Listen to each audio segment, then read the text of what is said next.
Audrey and Rusty. That was great, as usual. Welcome Kay Shaw with our invocation.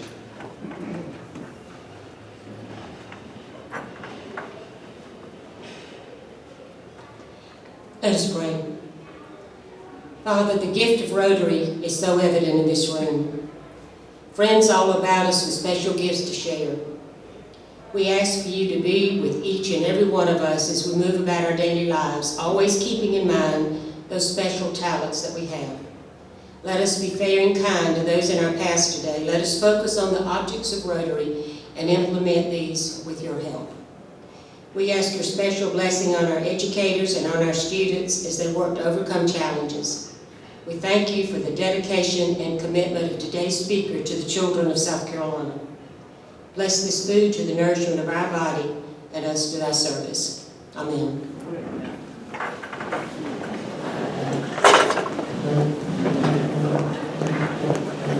Thank you, Kay. Next, with our guests and visiting Rotarians, we've got William Starr.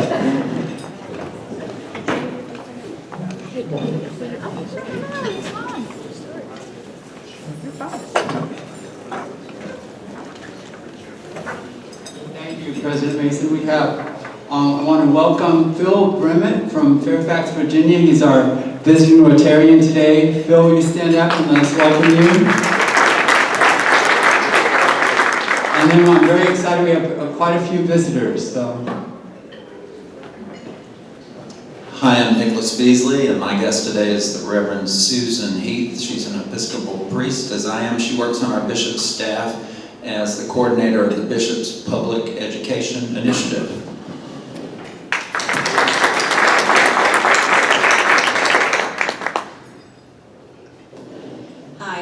Clarkson. I want to introduce Mary Beth Branham. She is the principal architect at LS3P. Welcome.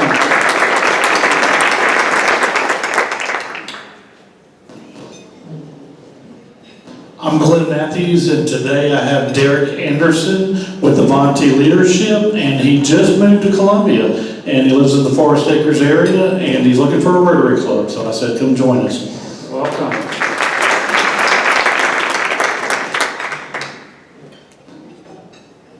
I'm Carrie Powers, and today I have with me Rebecca Blackburn Hines.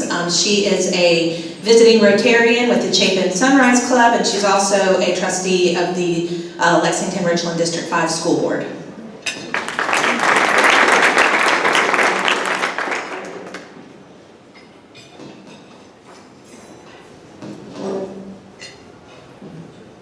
Good afternoon, I'm Jonathan Jeffcoat, and I have as a guest with me today Kate Sweeten from Remax Purpose Driven Realty. Welcome. Hey everyone, I'm Grace Stevenson, and I've brought Donovan Dowdy with me today from Donovan's Visuals. He does content production and strategy.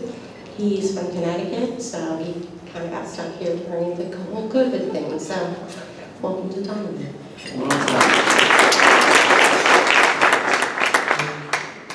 Hey, welcome everyone. Glad you're here with us. Lots of guests today to hear our speaker. We're so glad y'all are here. I will point out that Susan Heath, a visiting Episcopal priest here with Nicholas Beasley, was the officiant at my wedding. So I always say she married me, but of course that's wrong. But I'm glad she's here. Okay, next is Health and Happiness, Andy Shane.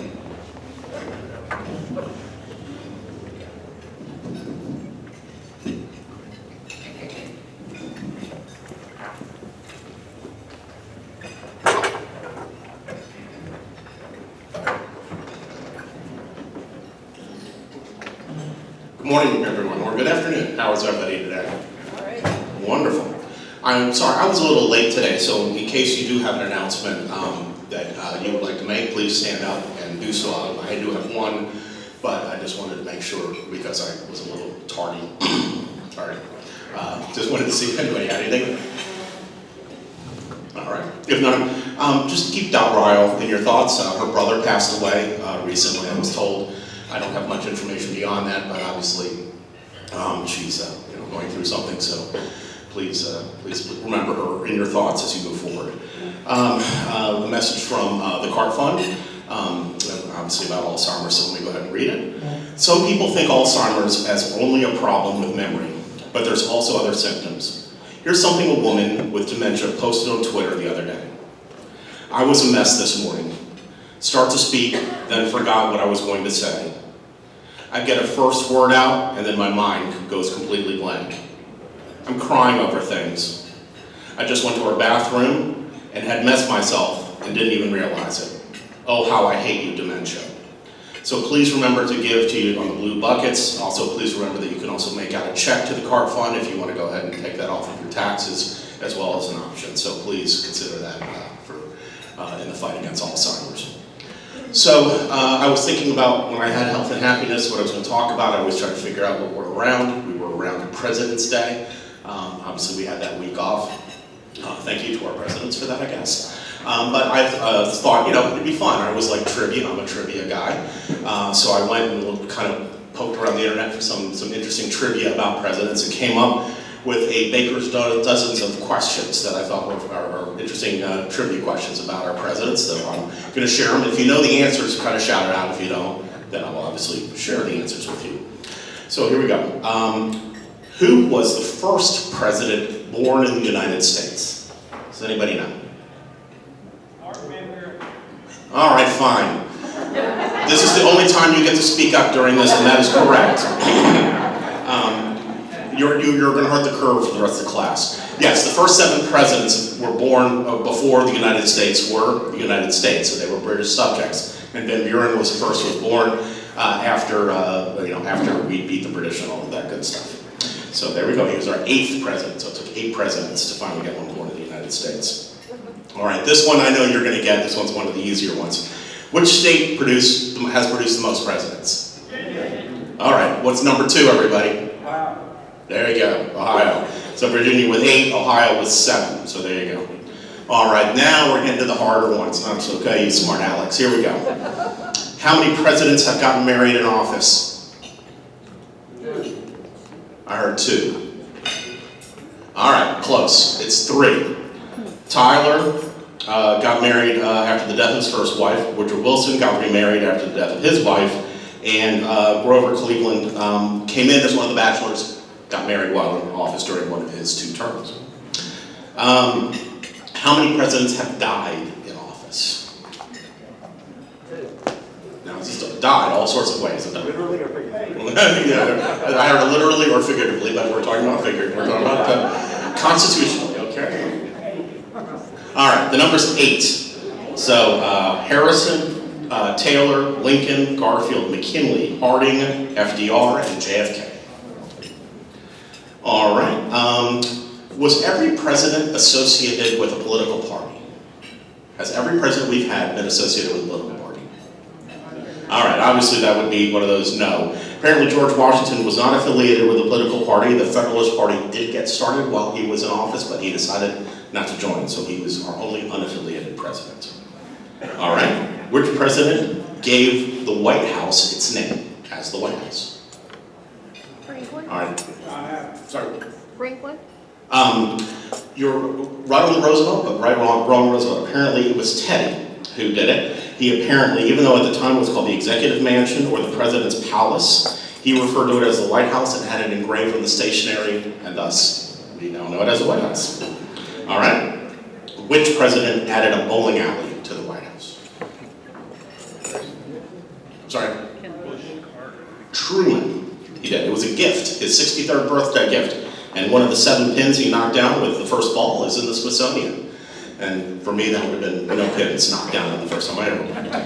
All right, name the actor who almost was a vice president choice under George H.W. Bush. The actor who was almost a VP nominee. Under H.W. It was Clint Eastwood. He had just come off being mayor of Carmel, California, and they thought he would add some zip to the HW ticket. Instead, he chose Dan Quayle. All right. Not a lot of Dan Quayle fans out there. All right. Who was the first president to name a woman to the cabinet? See, now we're getting to the hard ones. There we go. FDR. He named Frances Perkins as Secretary of Labor. She held the title of Industrial Commissioner in New York when FDR was governor of New York. So there you go. And she also apparently also holds the record as the longest serving Secretary of Labor, because obviously he served a long time and some of his cabinet secretaries did too. All right. Which two presidents died on the same day, at the same exact day? Yeah, there you go. That was an easy one. Obviously, for those of you who don't know, Adams and Jefferson died on the same day. Adams is believed to have uttered, Jefferson still survives in a final act of their long-standing rivalry, but Jefferson had actually died a few hours earlier. Now that gets to my next question, my next fact, which is July 4th is the deadliest day for presidents. You add James Monroe to it, that's 3 presidents who died on July 4th. The second deadliest day for presidents is December 26th. Both Truman and Ford died on December 26th. All right, here's my next two are my favorite ones that I found. Name the 19th century president who still has a living grandchild. There you go. I learned this one. Apparently, a lot of people know this, but apparently our 10th president, John Tyler, he was born 1 year after George Washington took office, and he was elected to office in 1841. But he got his last child at age 75. And so apparently, obviously, his last child, or what was his later child, had kids. So his last living grandchild was born in 1929. He is 91. So there you go. And finally, all right, now I'm going to see if there'll be some people who I think will get this one, but I like this question. What did Abraham Lincoln turn down from a foreign government that could have helped during the Civil War? It was a gift right after he was inaugurated, offered by a foreign government. All right, it was elephants. The King of Siam offered a gift of elephants to help populate in the United States. Apparently there was some thought that, of course, the elephants could be used to transport things during the Civil War. Lincoln politely declined, citing A, he couldn't accept the gift. Under law, he couldn't accept the gift, and B, at that point we were using obviously steam engines and steam power to do things, so he didn't want the elephants at that point. So that is your presidential trivia for today. Hopefully you maybe learned something. We've certainly learned how smart some of you are about this kind of thing. So thank you very much. Have a great week, everybody.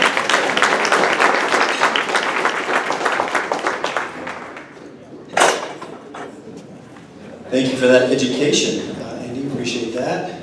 Very fitting for today. All right. Don't forget, one of the things he mentioned earlier on Mother Blue Buckets, so please contribute. Again, you can do a check if you'd like to. As a reminder, please eat and drink, but when you're not eating and drinking, please wear a mask. We do have a mask ordinance here in Richland County and, of course, the City of Columbia. We want everybody to feel comfortable here, and please put on the mask when you're finished. Membership is essential to the club. I always mention this, but next Monday is the first Monday of the month, which means we're going to have a Discover Rotary meeting at 11:30 next Monday here. So if you have some folks who may be interested in joining the Rotary Club, please bring them. We need more members, and we'd love to have them and have them learn more about why it's important to join Rotary to support the local community and around the world. 11:30 next Monday. Financial update, y'all received your first quarter invoices. Please pay them and bring them up to date as soon as possible. The board is meeting immediately following this meeting. I think we're going to be behind us in this next room for the members of the board that are here. We will be discussing finances, and we hope to report back to you our findings next week. So please stay tuned on that. Now for special recognition for the Paul Harris Society, we want to bring in past President Robin Gorman, who's also our Rotary International Foundation Chair. Robin?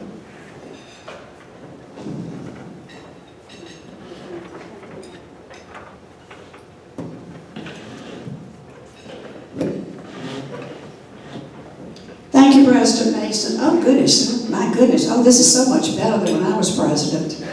Wow. You've really upgraded the PA system. For the sake of time, I want to call each person up, and I'm not sure that everyone is here today who is eligible to receive Paul Harris recognition. But let's see, Catherine Kennedy, if you'll come up. I'm going to have all of you come up at the same time. Bruce Dyer. Brad Wright, and I don't have my glasses on. Alan Robeson, I talked with. Is Alan here? Oh, there you are, okay. Jim Morris. If you all will come up, and while they're coming, let me talk with y'all just very briefly about Paul Harris. And y'all can turn around and let everybody see you, because this is important that you all have done this.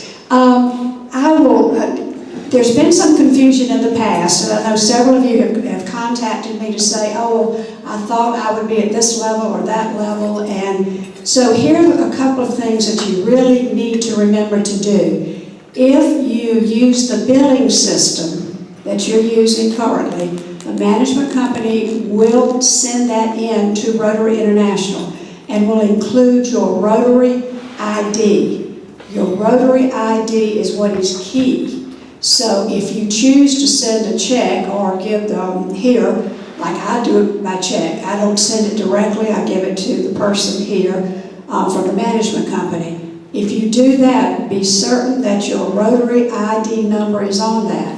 In the past, we've had situations where the ID number did not accompany the contribution, therefore you did not get the credit, the club did not get the credit, and the district did not get the credit. So, and all of this rolls into our ability to have grants. Plus, you miss out on your recognition and the club recognition. So please keep that in mind, and as we move forward.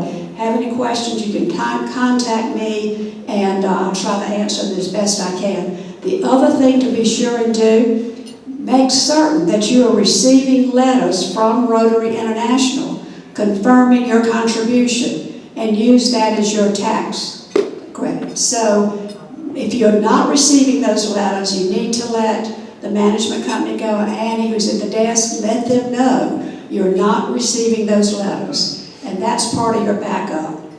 Okay, I went through all of that because I had to shuffle through all of that to figure out where we were in this process. Okay, let's start with Paul Harris, Brad Wright. Brad is not here, could not come. He is a first time. I left a message for him, and he sent back saying he did not think he'd be able to be here, he'd be traveling. First time, Paul Harris. Jim Morris, you'll turn and receive your pen. Jim is a first. Paul Harris is first 1,000, and Jim, congratulations.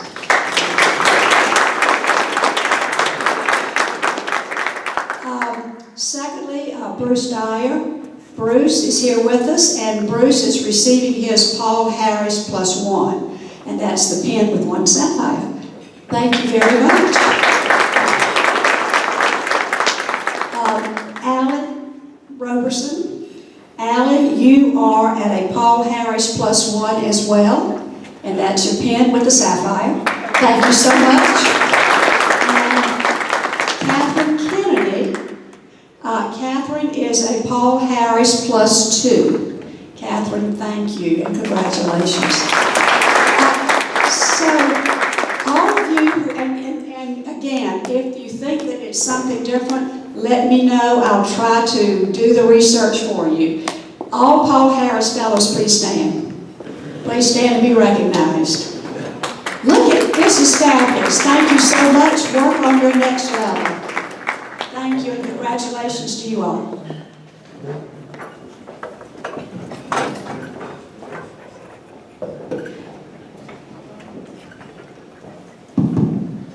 Thank you, Robin. Appreciate that. Thank you all for your gifts. Again, we try to ask everybody to give $100 throughout the year. Once you hit $1,000, you get your next Paul Harris level, and that's for gifts to the Rotary International Foundation, where we do things like cure polio around the world and clean water initiatives and the like. So we're very appreciative of those gifts.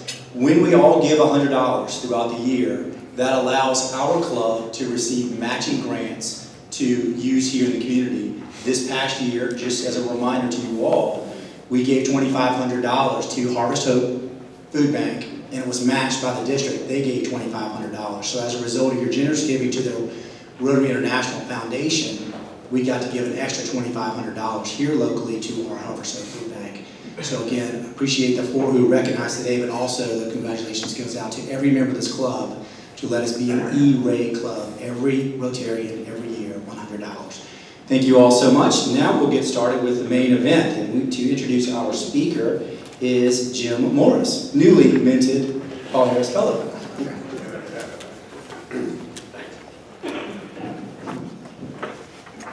By the way, I did get my COVID shot, for those of you, when I announced that, the story I went through last week.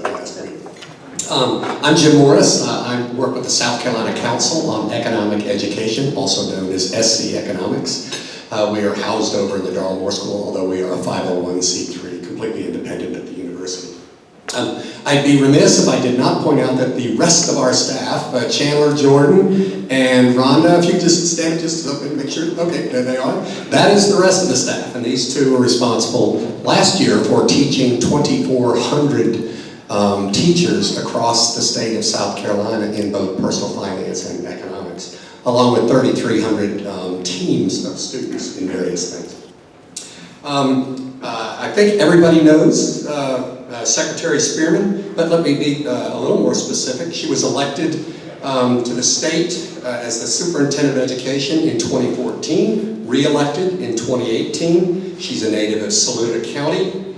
She has a career span for 18 years as a public school music teacher, assistant principal, served 4 terms as the member of the South Carolina House of Representatives, 6 years as Deputy Superintendent of the South Carolina Department of Education, 10 years as Executive Director of the South Carolina Association of School Administrators. She holds a BA degree in Music Education from Lander, a Master's degree in Education Supervision from George Washington University, an Education Specialist degree from the University of South Carolina. She strongly believes that the foundation for student success lies in effective classroom teachers and principals who facilitate personalized learning for every student every day. Her vision is for every South Carolina graduate to be prepared for the next step after graduation. We don't always get a chance to pick what happens on our watch, but Secretary Spearman is doing a wonderful job steering her ship through this crisis. Thank you very much. Introduce Moses.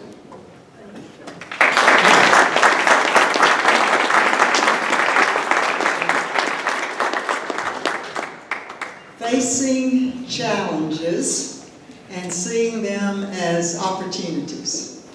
That's why I really love the Rotary and what you do. And that's why I am so proud of our educators.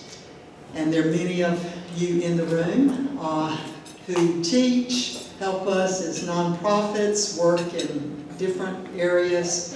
But this has been a great challenge over the last year. And I want to share with you some of the opportunities that we have had to improve our public education system, and I think be stronger people for sure.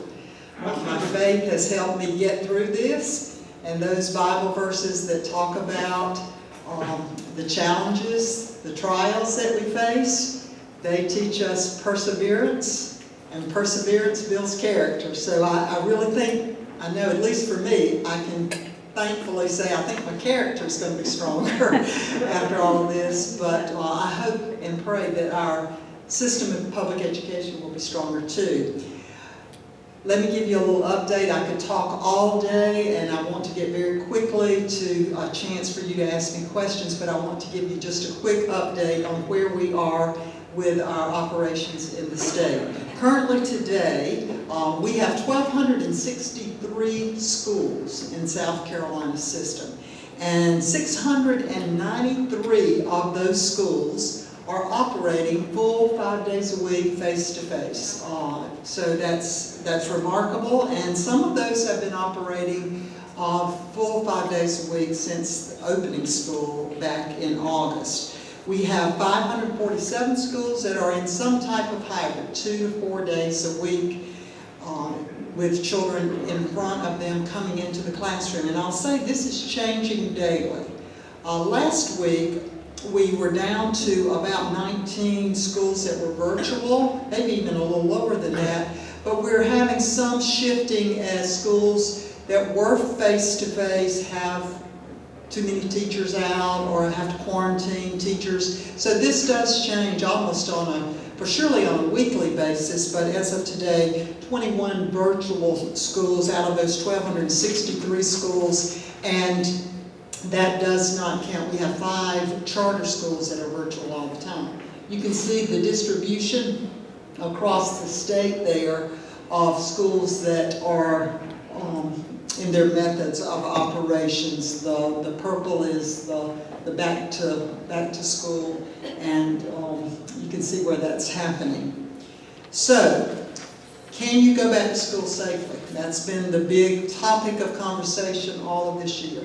And I'll say that when we wrote our Accelerate Ed plan, and we were working on this back in May, June, July, for how do you open schools, we really were kind of going blindly because we'd never been through anything quite like this. In fact, if you remember in March, on March 13th, the governor, and with my consultation, closed all of the schools in South Carolina, and we only had about 7 cases of COVID across the whole state. None in schools, but we closed all schools. And the public outcry was, why haven't you done this quicker? Remember?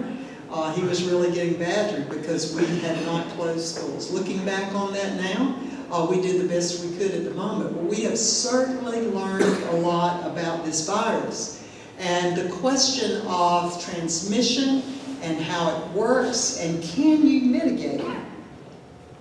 Well, guess what? We have learned that yes, you can mitigate the transmission of this virus, and the most important thing that you can do is what you all are doing right now, thankfully, you got your mask on.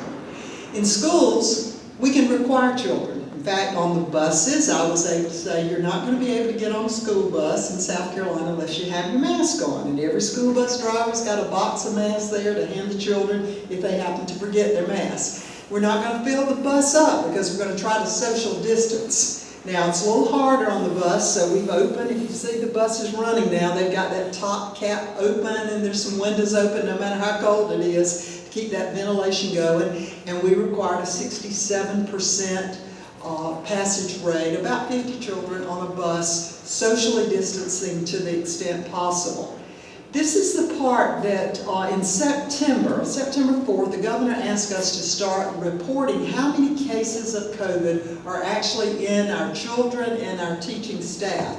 And as of this past week, we have had 12,556 positive cases among K-12 students and staff who attended school face-to-face. Now that doesn't mean they got it. In fact, usually they did not. It was not transmitted at schools. However, in the whole state, you can see there that there have been over 376,000 cases. And K-12 then, and this is run solid, it goes 3%, 3.2%, maybe 3.4%, but we're only about 3% of the cases in South Carolina are actually among our population, and we're 1/5 or 20% of the total population in the state. So you can see, just with those numbers, that school seems to be a pretty safe place to be. And then that has been confirmed by several studies. And one most recently that came out at MUSC, a doctor there, Dr. Allison Eichert, did a study, and the headlines, when I saw that, I thought, oh boy, what is this going to be? It says, researchers stunned at results of COVID tests in schools. And I thought, what is it going to be? Well, she was stunned at just how safe it is. And she talked about, in her quote there, it's so compelling that the schools are safe if you put all the mitigation strategies in place, and the risk to the students is so much higher if they're not in school. Because they're out. They go to church, or they go to the softball game or the basketball game, and that's where the virus is spreading. So I have switched and evolved to say, and I think in the very beginning, we did have to be extraordinarily careful, and we still have to be careful. But there were communities where the spread was high, and we actually had a mitigation, a chart, a rubric, that if the spread is this high, then you need to do this. And many of our districts, in fact, most all of our districts, built their model around that, but it's evolved. And now even the CDC is saying, you can go back safely to school even if the transmission is high in your community. We spent an awful lot to ensure that, and we'll go to the next slide there. This shows you how much federal funding has come to South Carolina over the last few months. The first was, we call it ESSER funds, that actually came directly to the Department of Education, and we sent those funds out to school districts. It's over $190 million there. Then we had the Winter CARES Act, which passed, and that was done, our school districts have gotten that funding, over $80 million, and Congress just passed right in December another huge amount, almost $900 million coming to South Carolina, which is as much federal money as we normally get in a year. We got a double amount for school districts to use to help with learning loss, do whatever they need to do to upgrade facilities, as well as lots of other. There are about 15 different categories of areas that the districts can spend their funding on. And we also, just recently, about $40 million to our private schools. And the Department of Education is working with our private schools to assist them, because they too have had to deal with all the extra expenses of what COVID and how to mitigate the COVID issue in the schools. One of the big issues that has been before us in the last couple of weeks is vaccinating teachers. And I wrote a letter to the governor and to the head of DHEC back almost 6 weeks ago now, requesting that teachers be moved up in the vaccination categories. You've seen the papers and you know there's been a lot of discussion about that. So the question is, Ms. Spearman, Molly, how do you justify that? Particularly when you say that schools can open without teachers being vaccinated, and that's true. Vaccination is not a prerequisite for opening schools.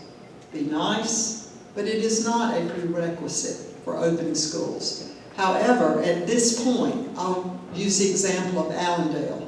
Allendale has been back to school 5 days a week. We manage that district, but on Thursday I got a call from the superintendent who said we've got 7 teachers who are out. They've been exposed. There's no way I can find enough substitutes. We're going to have to close down and go virtual. And they said they, in a place where she has called parents to say your children need to be in school. They're really not doing well. And we've encouraged parents to bring their children back to school in that high poverty district. We had to close down and go virtual for 2 weeks because of quarantine. If we had vaccinated all the teachers there, that would have been prevented.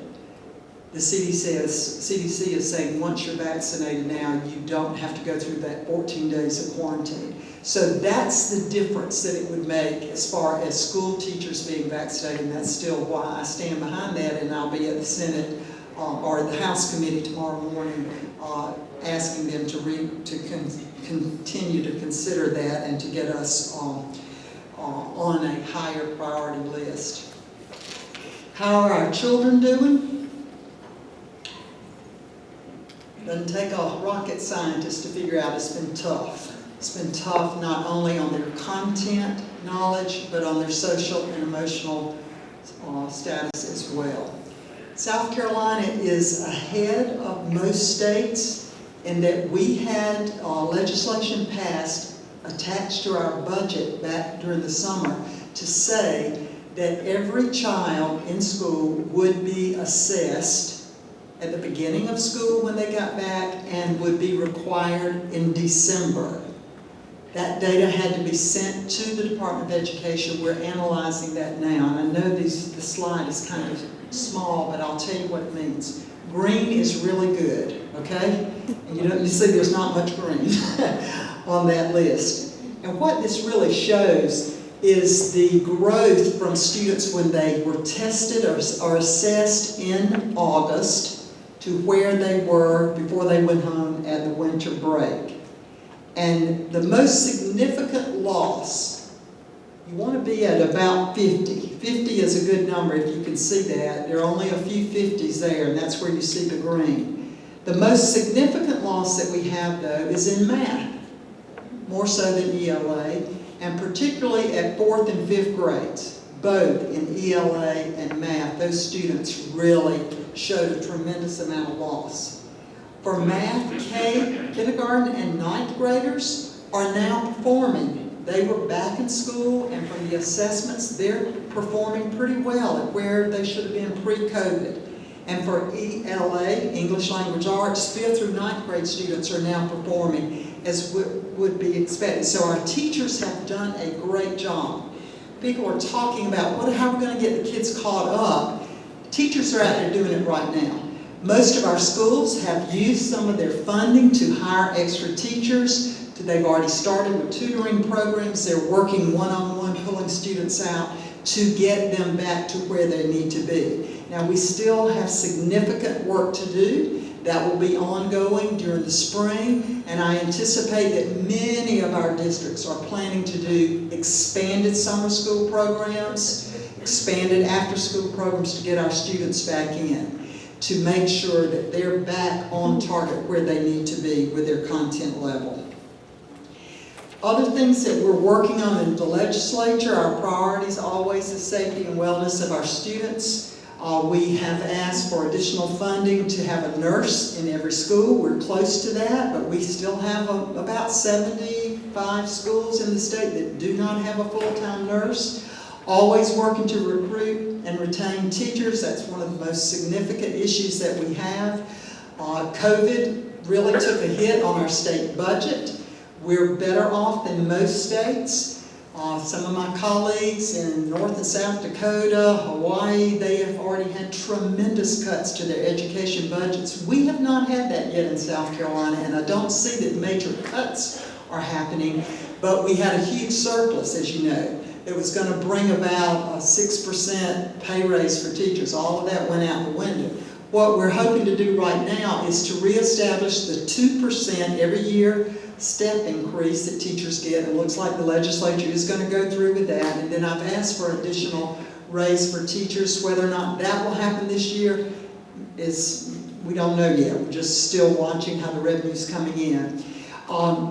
Third legislative priority is to continue pushing for more career opportunities for our students. Many of our high school kids have fantastic opportunities to develop their career options through technical education, through skills-based education at career centers. Some of our rural kids just don't have that opportunity. We've been pushing to build rural career centers where not every high school would have it, but it's certainly within driving distance. We had to put that on pause a little bit because of COVID, but we're still really pushing this, and that districts would share their opportunities across district lines. We want to expand our 4-year-old program. There's funding we've asked for, and we believe that that will come through for us to expand our 4-year-old program. And finally, to maximize energy district efficiency. This is one thing that I have really pushed since I've been in office. We did efficiency studies of all of our districts when I first came into office for the Abbeville case. And we found out that the smaller you are, the less efficient you are, and more of your dollars go into administration than getting down to the classroom. So I've been pushing for shared services, and that word that some people shudder when they think is consolidation. Consolidation of school districts. We had 10 districts in South Carolina that have less than 1,500 students in the entire district. Craig Witherspoon knows he's got schools bigger than that, don't you, Craig? That's the entire district. So it doesn't take a rocket scientist to figure out that you're going to be spending more money on the administration, and you need to try to be more efficient there.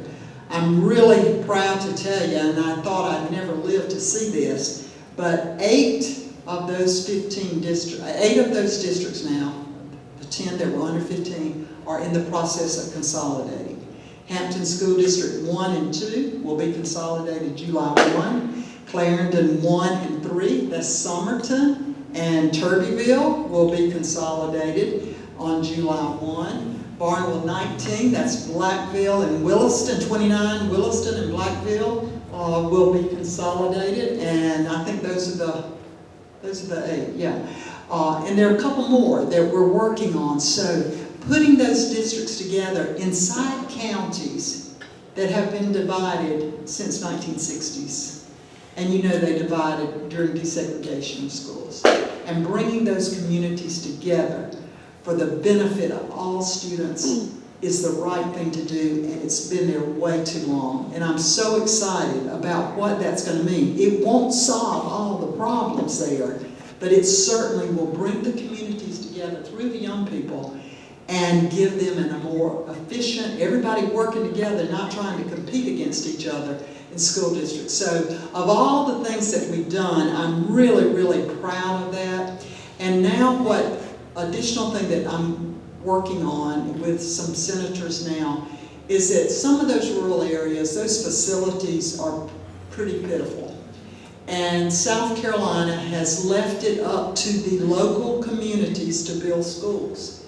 And when you raise taxes in a county where one meal of tax only brings in about $18,000 to $20,000, as it does in Allendale, versus about $20 million in Charleston, you can see you can raise your taxes all day, but you never get enough money to build a nice school for the children. So the state needs to step up. And I'm working hard on that, and I hope that this will be the year that we will make that a reality in South Carolina. That's the words I had planned for you. I'm anxious to answer your questions. Appreciate the support all of you give to public education, and thank you for being a part of Rotary. So be happy to answer any questions. Got one already?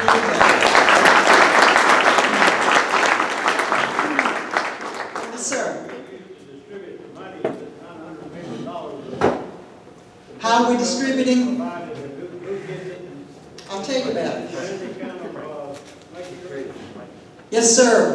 Here's how it's working. Can you repeat the question, please? Yes, I think the question was let me explain how that $900 million is going to be allocated and the accountability on it. Correct. That's a lot of money. Yes, it's already here, landed in the state. The Department of Education is responsible for allocating out. It was given out on a formula that the districts, every district gets an amount of money, and they get more. The poorer, it's based on a Title I formula, which means places that have more children in poverty will get a little more money to help them. There are 15 categories that it can be spent on. And just like the previous funds that were sent, we have, districts have to turn into us a plan on how they spend the money, and they can draw it down, which we monitor and watch, and very serious reporting that we'll be watching to make sure it's spent just like it's supposed to be spent. But it has been a tremendous boost for districts. They have until September of 2023 to spend this funding. So very smartly, most districts are holding some. They're not spending it all. In fact, even that first amount of money that came in, that $84 million, some have not spent but about a third of that. They're watching to see what the state is going to appropriate for them and just where the needs are, and making sure that they don't spend it all up front. But we're watching it very carefully.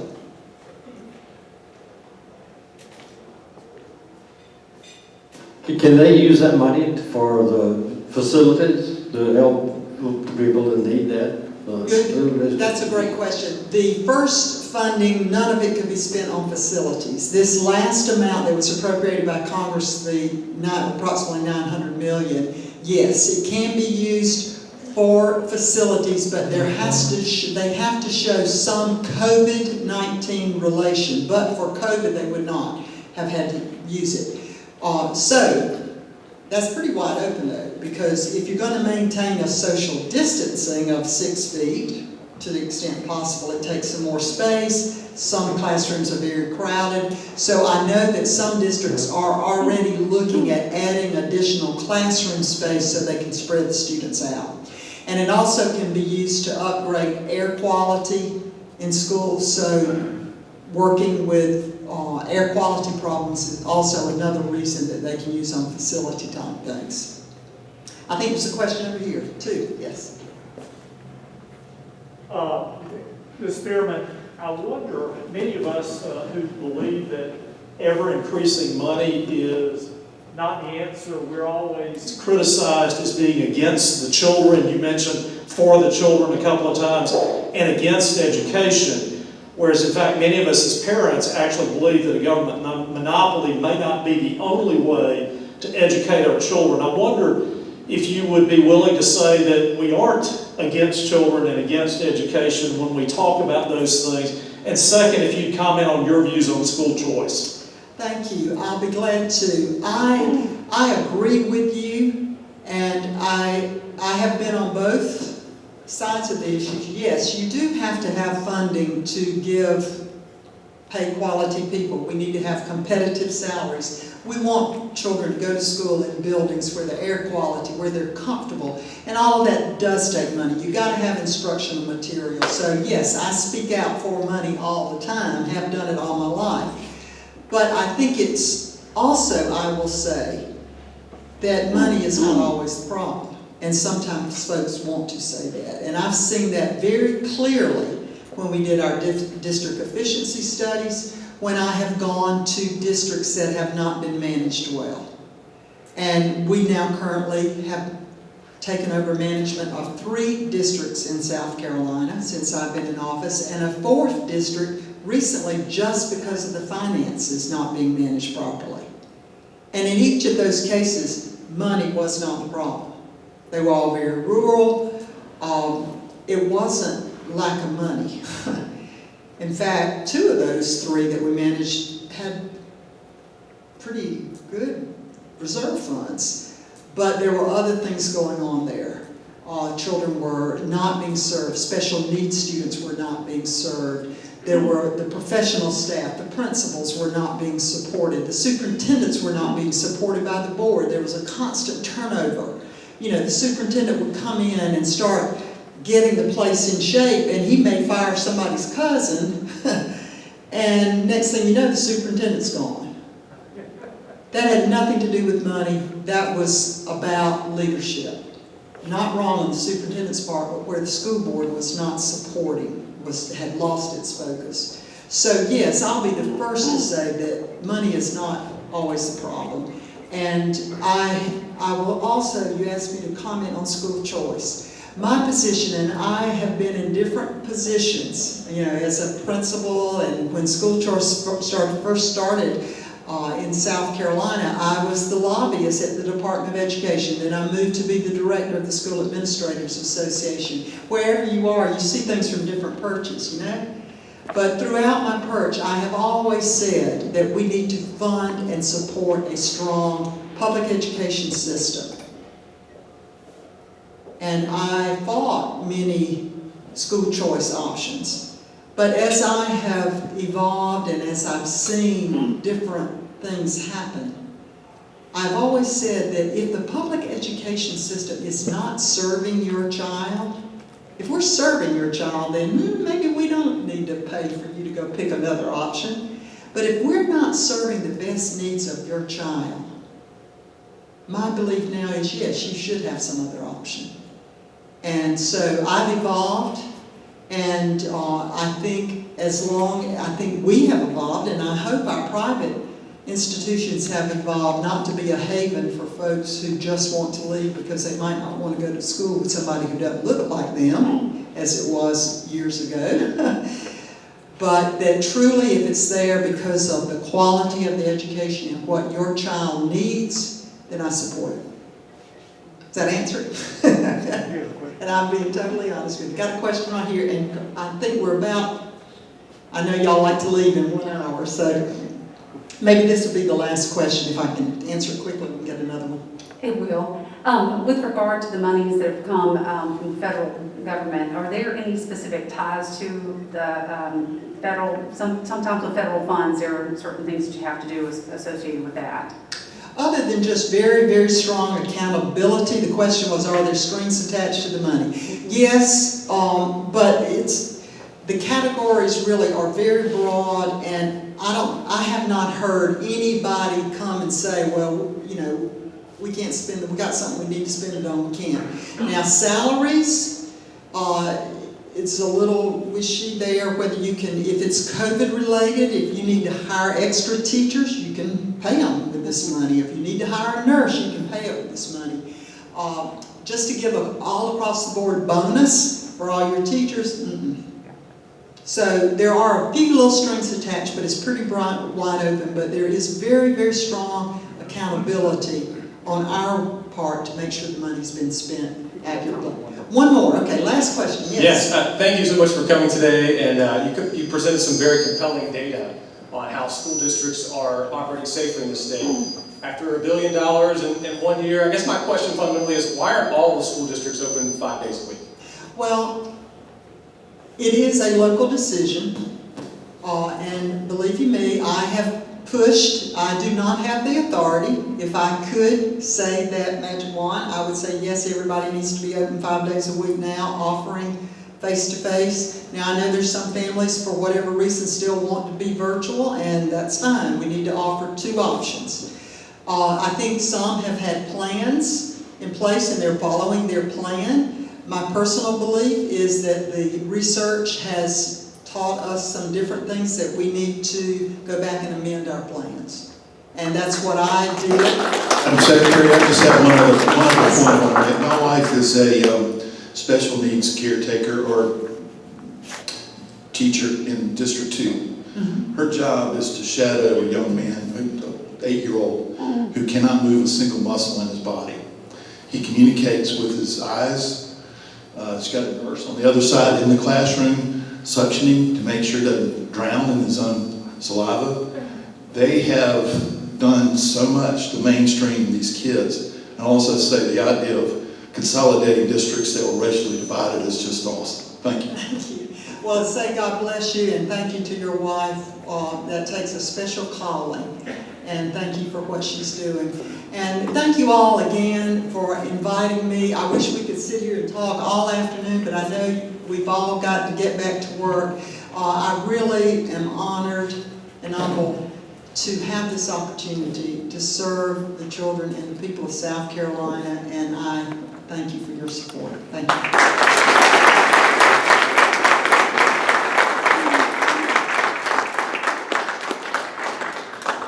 Molly, thank you so much for being here today. We appreciate it. We wanted you to be here for a while. We're so glad you could be here today in the middle of everything. And we've got a little thank you pin here for, I know you're working hard, being with us to work as well.